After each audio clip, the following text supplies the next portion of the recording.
কার্শিয়াংয়ের TB হাসপাতাল লাগোয়া pine বনে আগুন দাউ দাউ করে জ্বলতে থাকে। দমকলের দুটি ইঞ্জিনের চেষ্টায় আগুন নিয়ন্ত্রণে বলে জানান কার্শিয়াংয়ের ডিএফও। প্রায় 10,000 স্কোয়ার ফুট এলাকা ক্ষতিগ্রস্ত বলে জানা গিয়েছে। শুষ্ক আবহাওয়ার কারণে আগুন বলে প্রাথমিক অনুমান।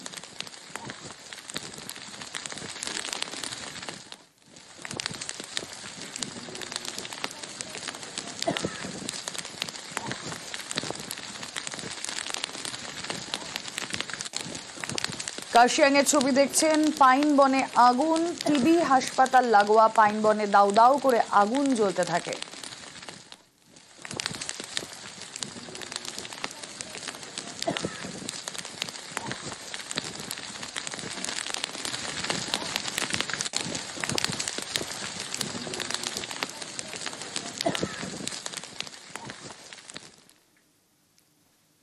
যাদবপুরে ইফতারের চর্চা। ক্যাম্পাসের ভিতর ইফতারের ভিডিও পোস্ট, এক্স হ্যান্ডেলে ভিডিও পোস্ট সুকান্ত মজুমদারের।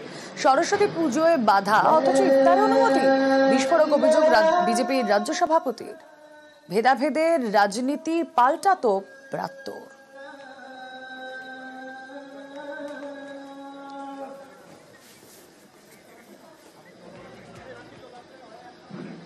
ইফতার করুন না কেন, কে মানা করেছে? কিন্তু ইফতার করলে পরে সরস্বতী পুজোটাকে কেন আটকান? আমাদের কথাটা এখানে, আমার ইফতার করা নিয়ে কোনো আপত্তি নেই। আমি হিপোক্রেসিটা, এদের যে দ্বৈত ভাব, দু রকমের আচরণ, এবং এরা ভাবের ঘরে চুরি করে, এইটাই আমরা পরিষ্কারভাবে বলতে চাই। আমি ওটাই টুইট করেছি যে আপনারা সরস্বতী পুজোকে বলেন সাম্প্রদায়িক, আর ইফতারকে বলেন হচ্ছে অসাম্প্রদায়িক। এটা হচ্ছে আপনাদের ডবল স্ট্যান্ডার্ড। এই ডবল স্ট্যান্ডার্ড হওয়া উচিত না। ইফতার হোক, সরস্বতী পুজো হোক। যাদবপুর বিশ্ববিদ্যালয়ে অবশ্যই পুজো হয়, ইফতারও হয়। আমাদের এখানে যে কোনো বিশ্ববিদ্যালয়ে পুজো হতে পারে, ইফতার হতে পারে, বড়দিনের অনুষ্ঠানও হতে পারে। এমনকি শিখ ধর্মাবলম্বীদের জন্য যদি কোনো অনুষ্ঠান যদি ওখানে হয়, তো তাতে সমস্যা কোথায়? আমাদের রাজ্যে এগুলো হবে, এগুলো বিজেপির রাজ্য সভাপতির বোঝার কথা নয়। ওনার রাজনৈতিক যে দৃষ্টিভঙ্গি, সেটা ইফতারকে বাধা দিতে চায়, আমরা চাই না। নিউজ 18 বাংলার খবরের জের। ভুয়ো কাস্ট সার্টিফিকেটে পিএইচডি, ভুয়ো সার্টিফিকেট নিয়ে বিশ্ববিদ্যালয়ে অভিযোগ নিয়ে তৎপর অনগ্রসর শ্রেণী কল্যাণ দপ্তর। এসডিওদের থেকে রিপোর্ট তলব।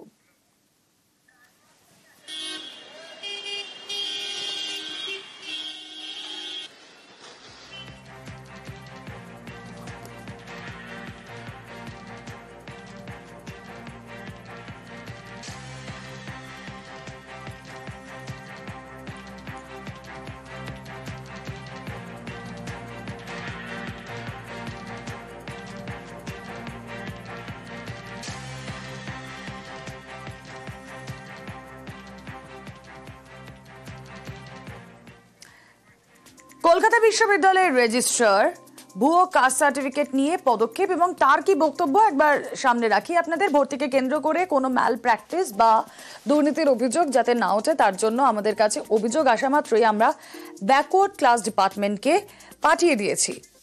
আমাদের নিয়মেই বলা রয়েছে, যদি কাস্ট সার্টিফিকেট নিয়ে কোনো ম্যাল প্র্যাকটিস হয় তাহলে তার ভর্তি বাতিল হয়ে যায়। আমরা উত্তরের অপেক্ষায় রয়েছি। ব্যাকওয়ার্ড ক্লাস ডিপার্টমেন্ট পদক্ষেপ করেছে, আশা করছি খুব তাড়াতাড়ি আমরা উত্তর পেয়ে যাব।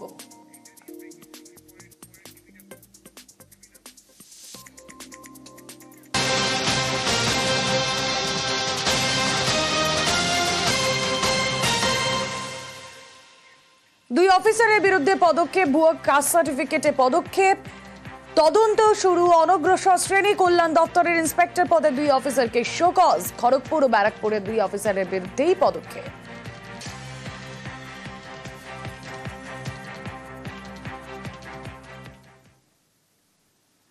কালীঘাট স্কাইওয়াকে ফার্স্ট লুক। বাংলার নতুন বছর উদ্বোধন স্কাইওয়াকের উদ্বোধন মুখ্যমন্ত্রী মমতা বন্দ্যোপাধ্যায়। 450 মিটার লম্বা কালীঘাটে স্কাইওয়াক। নতুন বছরের আগেই উদ্বোধন করবেন মুখ্যমন্ত্রী মমতা বন্দ্যোপাধ্যায়। তার আগে ফার্স্ট লুক নিউজ 18 বাংলায়। দক্ষিণেশ্বরের পর কলকাতার মুকুটে আরো একটি পালক, আরো একটি স্কাইওয়াক। এবার কালীঘাটের মন্দির যারা দেখতে আসবেন তীর্থযাত্রীরা দেশ এবং বিদেশের, তারা এই স্কাইওয়াকের অনন্য অনুভূতি নিতে পারবেন। এই স্কাইওয়াক তৈরি শুরু হয়েছিল 2022 সালে, আর 22 সালে সেই কাজ 24 সালে শেষ হওয়ার কথা ছিল, কিন্তু 160 মিটারের যে হাই ড্রেন ছিল তা গোলযোগ বাধায় আর তার ফলেই বেশ কিছুটা দেরি হয় কাজে। 2025-এ অবশেষে সেই কাজ শেষ হতে চলেছে। আর এই কাজ স্কাইওয়াক যে রয়েছে, সেই স্কাইওয়াক দীর্ঘ প্রায় 450 মিটার লম্বা এবং তার যে চওড়া রয়েছে 10 মিটারেরও বেশি চওড়া। আর এই যে স্কাইওয়াকের কাজ করতে খরচ হয়েছে প্রায় 82 কোটি টাকা। রাজ্য সরকারের আর্থিক সহযোগিতায় এই কাজ করছে কলকাতা পুরসভা। নতুন বছর শুরু হওয়ার আগেই মুখ্যমন্ত্রী মমতা বন্দ্যোপাধ্যায় স্কাইওয়াকের উদ্বোধন করবেন সাধারণের জন্য। আর তাই নিয়ে উন্মাদনা রয়েছে কলকাতা তো বটেই, রাজ্য জুড়ে, দেশ জুড়ে।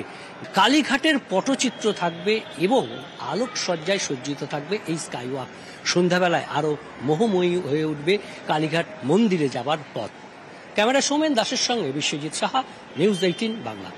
আর দিকে গোসাবা স্কুলে তুমুল বিক্ষোভ। হংস কলোনি নিম্ন বুনিয়াদী স্কুলে বিক্ষোভ, মিড ডে মিলের টাকা তছরূপের অভিযোগ, পড়ুয়াদের নিম্নমানের খাবার দেওয়ার অভিযোগ, স্কুলের শিক্ষিকার ঘরে তালা দিয়ে বিক্ষোভ। ঘটনাস্থল থেকে বাইকে পালালেন এসআই প্রধান শিক্ষিকা।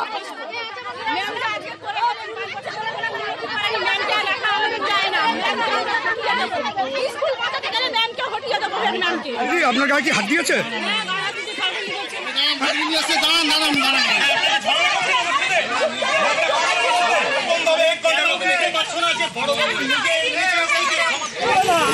কি বক্তব্য আছে আপনাদের? কি হয়েছে?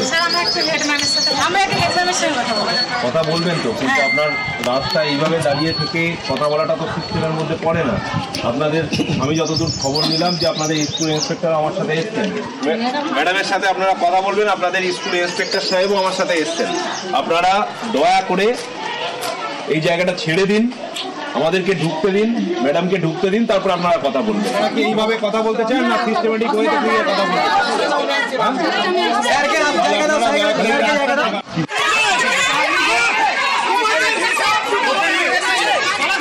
স্যার কি হয়েছে? স্যার কি হলো? আপনি চলে যাচ্ছেন কেন স্যার? কি হলো স্যার?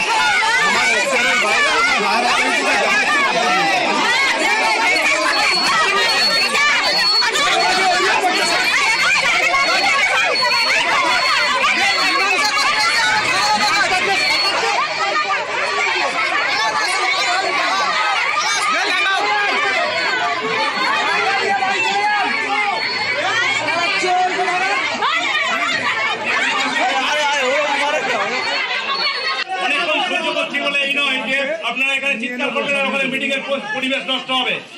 যদি আপনারা এতই বোঝেন, সপ্তাহে একদিনই ডিম দেয়, কিন্তু ওখানে লেখা আছে 6 দিন ডিম দিচ্ছে, কিন্তু সপ্তাহে একদিন বুধবারই ডিম দেয়। আর ওই যে তোমার তরমুজ লেখা আছে ওটা 3 দিন লেখা আছে, 2 দিন দিয়েছে। আপেল লেখা আছে আপেল 1 দিন দিয়েছে, আবার পোকা আপেল। ম্যাম যখন পালায় তখন বলে যাচ্ছে যে বাচ্চার কিছু হলে আমার দায়িত্ব নয়। জিজ্ঞাসা করতে এসেছিলাম বাচ্চাদের কেন এরকম খাবারটা দিচ্ছে। ক্লাসরুমগুলো একদম বাজে অবস্থা, বেঞ্চ ভাঙা, টিন ভাঙা, ইট ভাঙা, আবর্জনা, চাল ডাল বিক্রি করেছে তারও টাকা। তারপরে পিএন পশুর যে টাকা পায় বাচ্চাদের জন্য দেন, সেই টাকাটাও উনি আত্মসাৎ করেছেন। আর এদিকে বাদরের ভয় পড়াশোনা শিখেই উঠতে চলেছে। বাদরের তাণ্ডব, স্কুলে পঠন পাঠন লাটে। জলপাইগুড়ির ডাঙ্গাপাড়ায় প্রাথমিক স্কুল, ডেঙ্গুয়া চা বাগানের কাছে স্কুলে বাদরের দাপট। স্কুলে নিত্যদিন 50 থেকে 60টি বাদরের তাণ্ডব। বাদরের তাণ্ডবে স্কুলে যেতে ভয় পড়ুয়াদের। সমস্যা সমাধানে বন দপ্তরের প্রধান শিক্ষক।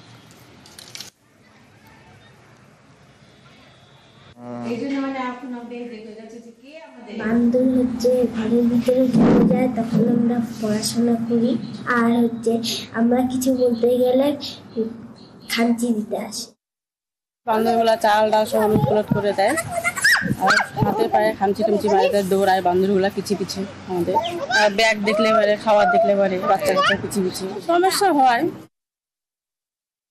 আমি এসেও বানরের উৎপাতে সম্মুখীন হচ্ছি, যে চাল টাল ভেঙে, আমাদের টিনের চাল ভেঙে, লাইটের কানেকশন ছিল না কিছু। তা শীতকালে তো অসুবিধা হয়নি কিছু, কিন্তু এখন যত গরম পড়ছে তত আমাদের সমস্যা হচ্ছে, চিন্তা হচ্ছে যে বাচ্চারা গরমে থাকবে কেমন করে। এখানে মিড ডে মিল রান্না হয়, মিড ডে মিলের চাল খেয়ে নিয়েছে, ওরা জানে এটা খাবারের ঘর। এখানে ওদের খুব উৎপাত, আমাদের মাথার উপর দিয়ে দৌড়াদৌড়ি করে, মানে তখন বাচ্চাদের নিয়ে আমরা আতঙ্কে থাকি। আমাদের কর্তৃপক্ষকে জানিয়েছি,